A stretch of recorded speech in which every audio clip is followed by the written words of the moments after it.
कति बजीसम्म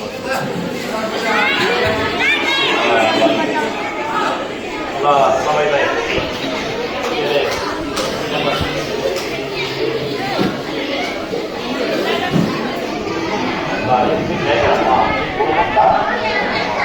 एकछिन हल्ला नगरौँ है। धेरै बोल्यो भने चाहिँ बोल्नु मन लाग्छ।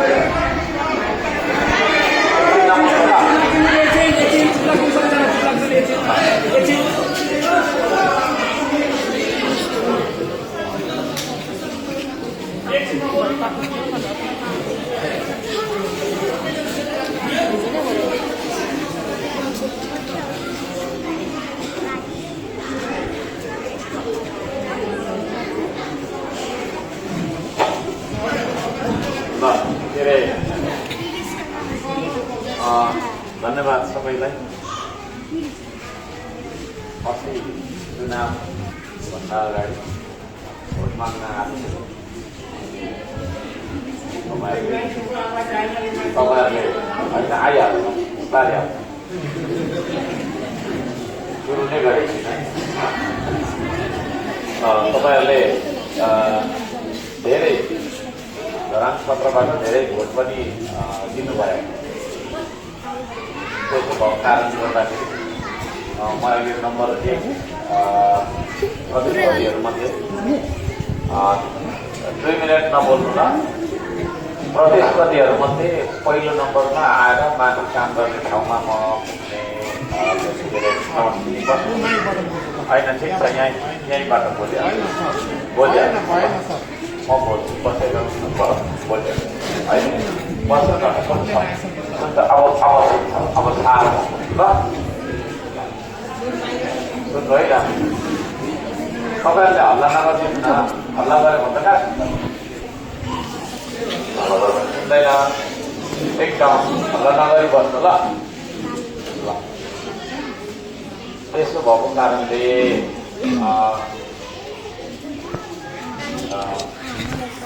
पहिलो भयो। अब काम गर्ने मौका मैले पाएँ। त्यसो भएको कारणले गर्दाखेरि आज म खासमा यहाँ आउन चाहेको तपाईँलाई धन्यवाद भन्नलाई आएको होइन। तपाईँहरू सबैजनालाई हार्दिक धन्यवाद छ भन्नलाई आएको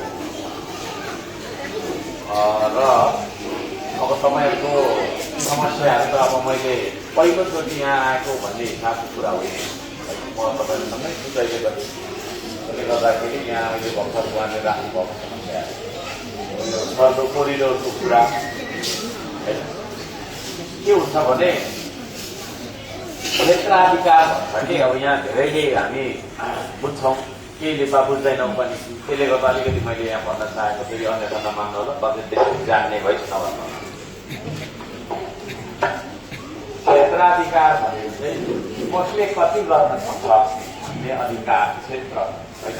आफ्नो कति चाहिँ गर्छ। जस्तै धरानको मेयर 3 गरेको कुरा गर्न सक्छ भन्नुको मतलब त्यो चाहिँ होइन हुन्छ नि। आफ्नो अधिकार कतिसम्म चाहिँ हाम्रो अधिकार हो र कतिसम्मको अधिकार प्रयोग गरेर के कुरा चाहिँ हामीले गर्ने हो भन्ने अधिकारलाई चाहिँ क्षेत्राधिकार भन्छ। मेयरको क्षेत्राधिकार चाहिँ यो कोरिडोर बनाउने कोरिडोर कसले बनाउँदैछ त्यसलाई चाहिँ नि होइन मैले बोलाएर सोध्ने यसो गर उसो गर भन्ने त हो। तर प्रदेश सरकार भनेको चाहिँ मेयर अथवा नगरपालिका भन्दा अलिकति ठुलो हो क्या। प्रदेश सरकारको योजना हो त्यो कोरिडोर। अनि त्यसले गर्दाखेरि अब हामीले भनेको नसुन्ने अवस्था थियो। तर अहिले चाहिँ म सङ्घीय सांसद भएको नाताले कतिसम्म त मेयर थिएँ पावरै पुगेन क्या। उसले मलाई केर्नै पर्छ भन्ने थिएन क्या। मेयरले त यति भित्रको न कुरा हेर्ने हो। त्यसो भएको कारणले गर्दाखेरि के भन्दाखेरि मैले त्यो कुरामा अब हतारो त हकारिरहन्छु। तर खासै त्यस्तो टेरको छ लाउँदैन थियो। त्यही पनि हकारिँदै रहन्छु। के हो कता हो भनिरहन्छु। शुद्ध शुद्ध खालकै मान्छे हो। अब चाहिँ म सांसद भएको नाताले अब त्यो अवस्था हुँदैन है। चेक एन्ड ब्यालेन्स गर्न सक्छु मैले। योजनाको बारेमा के हो गर्दा हो त्यो डिटेलमा म आउन सक्छु। यो हाइवेहरू बन्दैछ है। यो अहिले बन्दैछ नि प्रणालीतिर। त्यस्ता कुराहरूमा मैले चाहिँ मेयर भएर जति मैले गर्न सक्थेँ त्योभन्दा धेरै गर्न सक्छु होइन।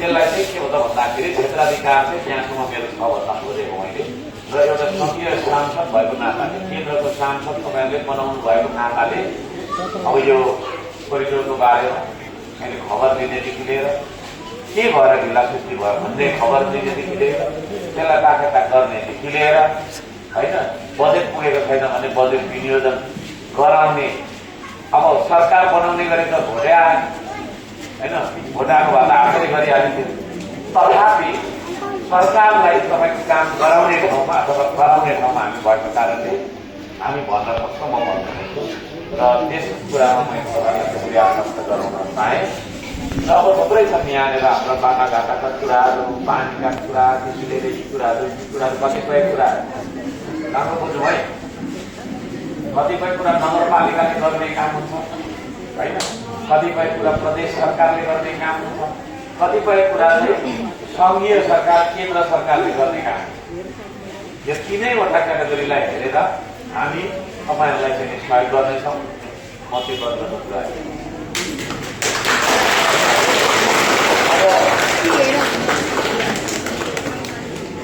कुरा त्यो कुरा छ होइन र मैले तपाईँहरूलाई भन्न चाहेको कुरा के छ भने तपाईँले भोट दिनुभयो अनि चुनाव सकेपछि त मान्छे त्यति फर्केर आउँदैन होइन म चाहिँ त्यस्तो गरिनँ त्यसले गर्दा हिजो जस्तै आएको के फरक छ है हिजो जस्तै लुगा लागेको त्यही छ होइन एउटा माइक बोक्छ भगेन भन्नु त फरक केही त्यसले गर्दाखेरि म चाहिँ परिवर्तन हुन आएको मान्छे होइन परिवर्तन ल्याउन चाहिँ आएको मान्छे हो त्यसो भएको कारणले पछि पनि म आइरहन्छु तपाईँको प्रगतिसँग के छ कस्तो छ मनिष भाइ हाम्रो अमृतजी के छ कस्तो छ है यहाँनिर थुप्रै दाजुभाइ दिदीबहिनीहरू श्रमदाताहरू के छ तपाईँहरूको प्रगतिसँग भनेर म पछि पनि आउँछु होइन अब उतामा पछि कतै गर्छ फर्केर आउँदैन भनेर कति मान्छे चाहिँ डराइराखेको छ होइन हानी पठाएको हुँदा हो हल्का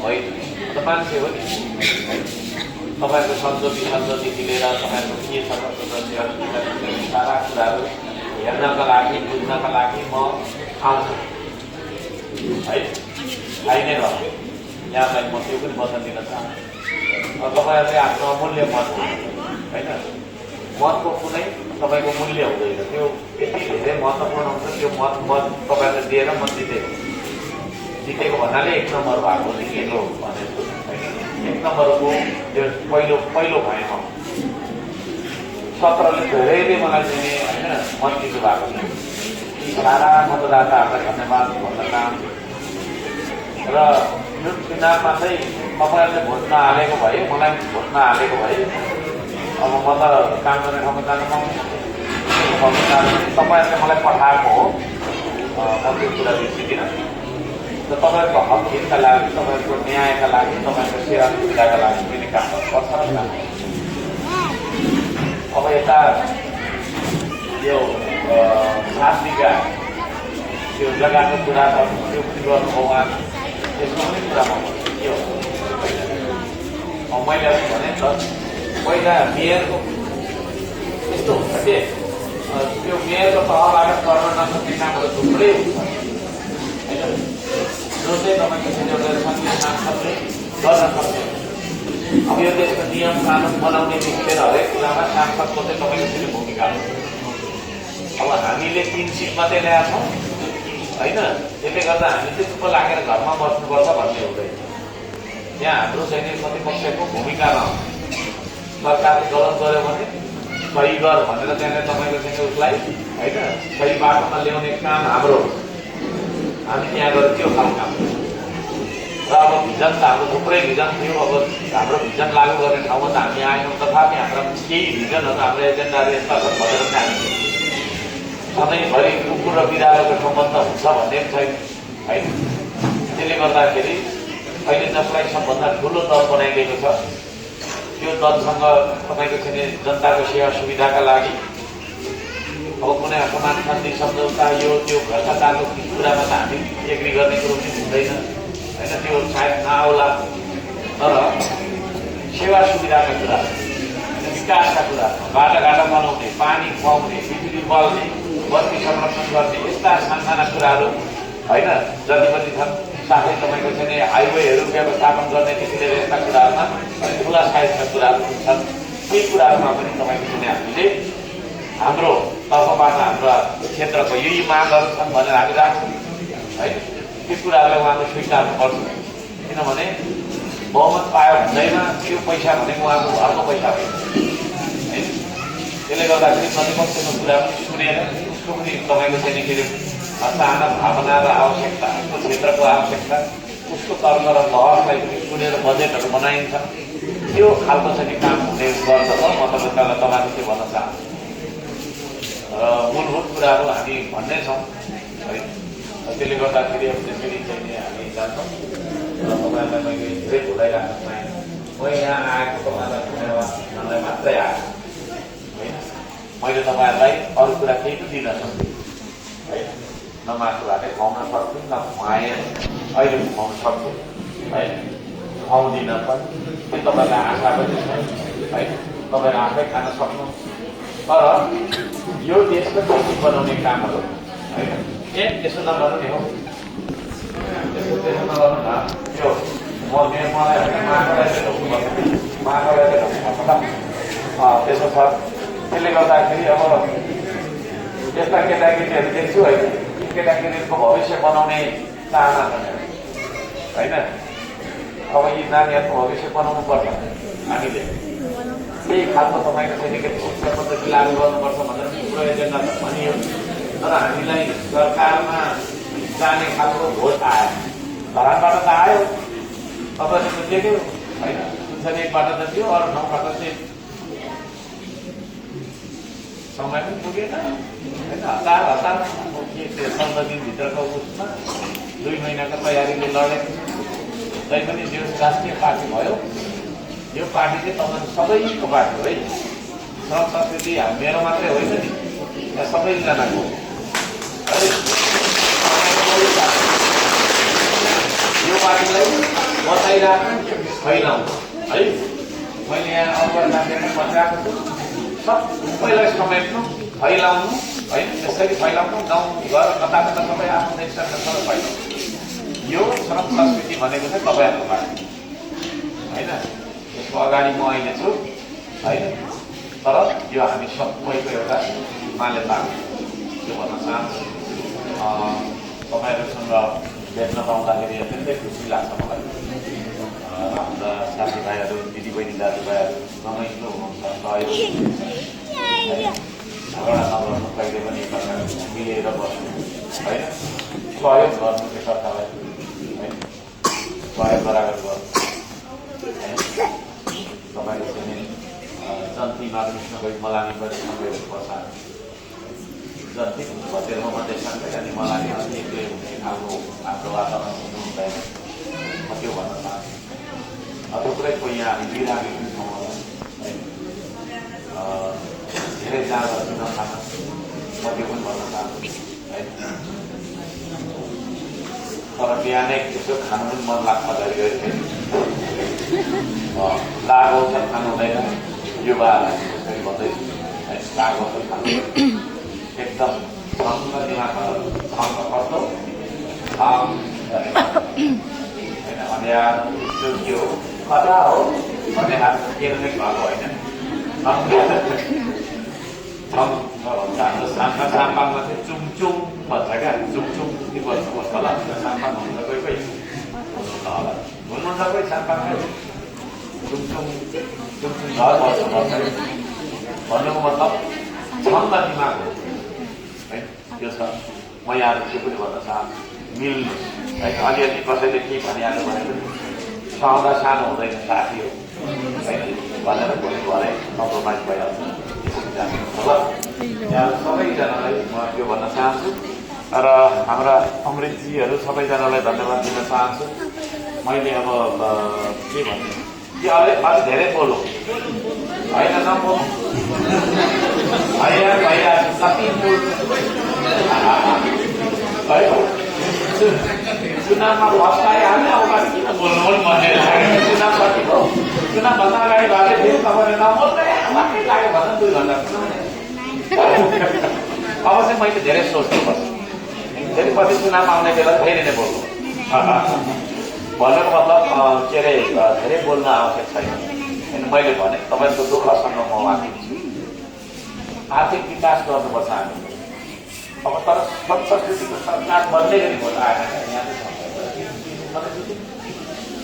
आएको भए हामी भोपालै काम गर्छौँ। आर्थिक विकास छैन त, पैसा छैन हामीसँग। आर्थिक विकास भनेको चाहिँ किलम गर्ने, उद्यम गर्ने, कहीँ गर्ने, जागिर पाउने पैसा पाउँदैन। हाम्रो त पैसै छैन त। त्यसले गर्दाखेरि त्यो खालको वातावरण भने बनाउनु चाहिँ होइन, अलिअलि तपाईँहरूले देख्नु त भएकै हो। तर सरकार चलाउने ठाउँमा हामीलाई जनताले पुऱ्याइदिनु, तर आवाज उठाउने ठाउँमा चाहिँ पुऱ्याइदिनु। त्यतिमा पनि हामी धन्यवाद होइन भन्न चाहन्छौँ सबैजना नेपालभरिका मतदाताहरूलाई। र अन्त्यमा सबैलाई धन्यवाद छ होइन, मलाई भोट हाल्ने, अरूलाई भोट हाल्ने सबै मतदाता भन्ने बित्तिकै सबै परिरहेको थियो। एमालेलाई हाल्नेलाई पनि धन्यवाद, कङ्ग्रेसलाई हाल्नेलाई पनि धन्यवाद, माओवादीलाई हालेर सबैलाई धन्यवाद दिन चाहन्छु। कमसेकम चुनावमा भाग त लिनुभयो नि सबैजनाले। त्यसो भएको कारणले माटोमा भोट हाल्नेलाई पनि धन्यवाद छ र सबैलाई धन्यवाद दिन चाहन्छु। त्यो अब म तपाईँहरूको सुनसरी एकबाट प्रतिनिधि भइसकेपछि मैले एक दुईजना उम्मेदवारहरूलाई त मैले भेटेर पनि भनेको छु। तपाईँहरूको पनि एजेन्डा छ भने ल्याउनुहोस्, अब मलाई पठाउनु म काम गर्छु त्यहाँ भनेर राख्छु। त्यो खालको कुराहरू पाएको छ है। मेरै मात्रै एजेन्डा, मेरो मात्रै मादल बजाउने भन्ने छैन होइन। उहाँहरूको पनि के छ अब, किनभने अब म जितेर गएँ नि त, गइसकेपछि त अब हाम्रो तपाईँको छैन अरू उम्मेदवारहरू छ नि, एमालेबाट उठेको, कङ्ग्रेसबाट उठेको, राष्ट्रपाबाट उठेको, ती मान्छेहरूको एजेन्डा पनि मेरो एजेन्डा हो क्या। अब त त्यसै बुझ्नुपर्छ। अब त म सबैजनाको प्रतिनिधि हो होइन। सुनसरी एकको सबै नागरिक, सबै जनताको सङ्घमा त्यहाँ गएर कानुन बनाउने ठाउँमा कुरा राख्ने मान्छे त मै हो नि त। त्यसले गर्दाखेरि अरू पनि एजेन्डाहरू मलाई दिनु भनेर मैले भने है। सानो मन गरेर म बस्दिनँ, उहाँहरूलाई पनि होइन सँगै लगेर जान्छु, उहाँको विचार लगेर जान्छु, एजेन्डा लगेर जान्छु। यो पनि भनिन्छ र यहाँ सबैजनालाई त्यति नै है। नमस्कार। उहाँले